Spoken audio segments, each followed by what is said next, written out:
Hi friends, मेरा नाम CA गरिमा जिंदल और आज मैं आपके लिए लाई हूँ जीएसटी के अंदर दो इम्पॉर्टेंट बिग अपडेट्स। सबसे पहला अपडेट है फॉर्म सीएमपी 08 के बारे में। पहले मैं आपको बताना चाहूँगी फॉर्म सीएमपी 08 क्या होता है।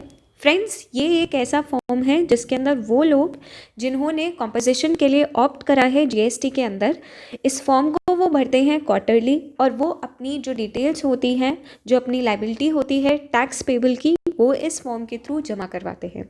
ये फॉर्म जो होता है ये मेरा क्वार्टरली भरा जाता है। जैसे ही मेरा क्वार्टर ख़त्म होता है उसके नेक्स्ट मंथ के 18 तारीख तक हमें ये फॉर्म जो है ये सबमिट करना होता है। अब यहाँ पर गवर्नमेंट क्या चेंज लाई है फॉर्म सीएमपी 08 में। गवर्नमेंट ने ये कहा है कि भाई अगर आपका फॉर्म सीएमपी 08 निल है तो हम आपको एक फैसिलिटी दे रहे हैं कि आप इसे एक एसएमएस के थ्रू भी फाइल कर सकते हैं। ज़रूरी नहीं है कि आपको इसमें सब कुछ पूरा प्रॉपर ऑनलाइन जाके सब कुछ करना हो। आप एक एसएमएस करें और आप इस फॉर्म सीएमपी 08 को फाइल कर दें। अब देखते हैं कि ये फॉर्म सीएमपी 08 निल फाइल करने के लिए क्या क्या बातें, क्या क्या कंडीशंस बोलता है। फ्रेंड्स, सबसे पहले फर्स्ट पॉइंट के अंदर अगर हम देखेंगे तो जीएसटी पोर्टल पे उन्होंने ये बोला कि कॉम्पोजिशन टैक्स पेयर, भाई जो मेरा फॉर्म सीएमपी 08 है क्योंकि वो कॉम्पोजिशन टैक्स पेयर के लिए ही है, तो उन्होंने बोला कि अ कॉम्पोजिशन टैक्स पेयर में now file nil statement form CMP 08 for the quarter through SMS apart from filing it through online mode. मतलब कि अब हम ऑनलाइन भी फाइल कर सकते हैं, बट अगर हम एक एसएमएस के थ्रू फाइल करना चाहें तो हमें वो भी फैसिलिटी दे दी गई है। अब वो कहते हैं कि अगर आपको फॉर्म सीएमपी 08 एसएमएस के थ्रू फाइल करना है तो उन्होंने कुछ कंडीशंस भी बता दी हैं। सबसे पहले उन्होंने बताया है कि ये सिर्फ उन टैक्स पेयर्स के लिए है जिन्होंने कॉम्पोजिशन टैक्सेबल पर्सन की तरह वो रजिस्टर हुए हैं या फिर उन्होंने ऑप्ट करा है कॉम्पोजिशन लेवी के लिए। दूसरी कंडीशन जो है वो ये बोलती है कि उन्होंने अपनी जो भी स्टेटमेंट्स हैं फॉर्म सीएमपी 08 की प्रीवियस क्वार्टर्स की उन्होंने वो फाइल कर दी हो। कहने का मतलब, मान लीजिए मेरे क्वार्टर 3 जो है उसका निल फॉर्म सीएमपी 08 है, बट मैंने अभी तक क्वार्टर 2 फाइल ही नहीं करा है, तो मैं अपना क्वार्टर 3 का form CMP 08 through an SMS file नहीं कर पाऊँगी। तीसरी कंडीशन वो ये बोलती है कि जो क्वार्टरली जो ऑथराइज सिग्नेटरी हैं उनका फ़ोन नंबर जो है जिसके थ्रू एसएमएस भेजा जाएगा वो रजिस्टर्ड होना चाहिए जीएसटी पोर्टल पे। और चौथी कंडीशन ये है, there must not be any data in safe stage in online version of form CMP 08। कहने का मतलब कि अगर मैं क्वार्टर 3 का फॉर्म सीएमपी 08 भर रही हूँ और ऑनलाइन मैंने कुछ इन्फॉर्मेशन डाल दी पर मैंने वहाँ पर उसे फाइल नहीं करा, अब अगर मैं एक एसएमएस के थ्रू उसे निल का सबमिट करने की कोशिश करती हूँ तो अगर ऑनलाइन डेटा भरा हुआ है तो पहले मुझे उस ऑनलाइन डेटा को हटाना होगा, उसी के बाद मैं इस फॉर्म सीएमपी 08 को फाइल कर पाऊंगी थ्रू एन एसएमएस।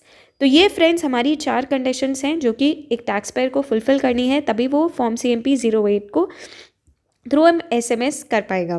फिर उसके बाद वो ये बोलते हैं कि nil form CMP 08 for a tax period must be filed by the tax payer if there is no outward supplies. भाई निल कब होगा? अगर आपकी आउटवर्ड सप्लाईज नहीं है, आपके ऊपर कोई भी लाइबिलिटी अंडर रिवर्स चार्ज नहीं है, and other tax liability for the quarter for which the statement is being filed. कहने का मतलब कि आपकी कोई भी उसके अंदर टैक्स लाइबिलिटी जो है वो नहीं होनी चाहिए, तभी उसे एक निल फॉर्म सीएमपी 08 जो है वो माना जाएगा। और स्टेप्स क्या हैं कि अगर हमें निल फॉर्म सीएमपी 08 बनना है तो मुझे क्या क्या स्टेप्स फॉलो करने होंगे, वो भी गवर्नमेंट जो है वो इस अपडेट के अंदर बता रही है। पहले स्टेप में सबसे पहले एक एसएमएस भेजा जाएगा 14409 पे कि भाई हमें फ़ाइल करना है निल फॉर्म सीएमपी 08, जिसके अंदर हमें फ़ाइल करना होगा। अगर आप देखेंगे तो यहाँ पर nil filing for tax period April to June के अंदर हमें लिखना होगा निल C8, मेरा जीएसटी नंबर जो है वो लिखा जाएगा और मैं कौन से क्वार्टर के लिए फ़ाइल कर रही हूँ वो लिखा जाएगा। तो हमने एक एसएमएस भेजा 14409 पे जिसमें मैंने ये मैसेज जो है ये टाइप कर दिया। फिर उसके बाद मुझे फिर से सेम नंबर पे मैसेज भेजना है with verification code to confirm filing of nil form CMP 08। कहने का मतलब कि मैं फिर से अपना एक एसएमएस भेजूंगी जिसके अंदर अगर मेरे पास वेरिफिकेशन कोड ये आता है तो मैं ये लिखूंगी CNF C8 मतलब CMP 08 हो गया हमारा, और यहाँ पर आ गया मेरा वेरिफिकेशन कोड। तो पहला मैसेज हुआ मेरा ये, दूसरा मैसेज हुआ मेरा वेरिफिकेशन कोड के साथ, और फिर जब मेरा वेरिफिकेशन कोड जो है वो सक्सेसफुल हो जाएगा तो जीएसटी पोर्टल से वापस मुझे एक ARN आएगा जिसके अंदर मेरी जो डिटेल्स हैं वो दी जाएंगी।